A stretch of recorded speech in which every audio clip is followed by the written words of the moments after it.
నెల్లూరు జిల్లా కోవూరులోని HDFC bank ATM కేంద్రంలో ఖాతాదారునికి శుక్రవారం చేదు అనుభవం ఎదురయ్యింది. నార్త్ రాజుపాలెం నివాసి ఒకరు అత్యవసర వైద్య ఖర్చుల నిమిత్తం మేడే బ్యాంకు సెలవు కావడంతో కోవూరులోని ఏటీఎం నుంచి 50,000 రూపాయలు విత్డ్రా చేయగా అందులో 2 500 రూపాయల నోట్లు సగం కాలిపోయిన స్థితిలో రావడంతో సదరు వ్యక్తి విస్మయానికి గురయ్యారు. బ్యాంకు యాజమాన్యం నగదు లోడ్ చేసే సమయంలో కనీస జాగ్రత్తలు తీసుకోకుండా ఇంత బాధ్యతారహితంగా ఎలా వ్యవహరిస్తున్నారని బాధితుడు తీవ్ర ఆవేదన వ్యక్తం చేశారు.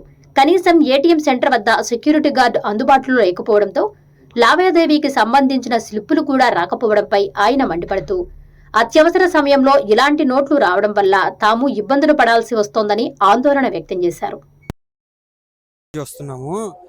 రాజభవన్లో ఏటీఎంలో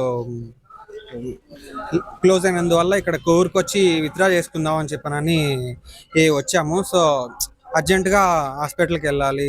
సో విత్డ్రా చేసుకొని వెళ్దాము అని చెప్పారంటే ఒక 50,000 అట్లా విత్డ్రా చేసుకున్నాము. ఈ హెచ్డిఎఫ్సిలోనే, ఇక్కడ కోవూరు బ్రాంచ్ హెచ్డిఎఫ్సిలో. సో ఇది హెచ్డిఎఫ్సి ఏటీఎం అని చెప్పని విత్డ్రా చేసుకునే దానికని వచ్చాము. 1000 రూపీస్ 2 500 నోట్స్ ఇక్కడ ఇలా కాలిపోయినట్టు వచ్చాయి. వాళ్ళు ఎలా ఇంత ఇర్రెస్పాన్సిబిలిటీగా ఉన్నారో నాకైతే అర్థం కావట్లేదు. సో ఇది చెప్తామని చెప్పానని.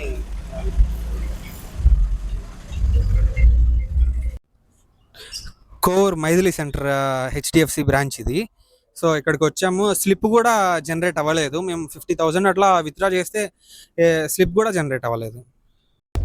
Please subscribe SS News AP.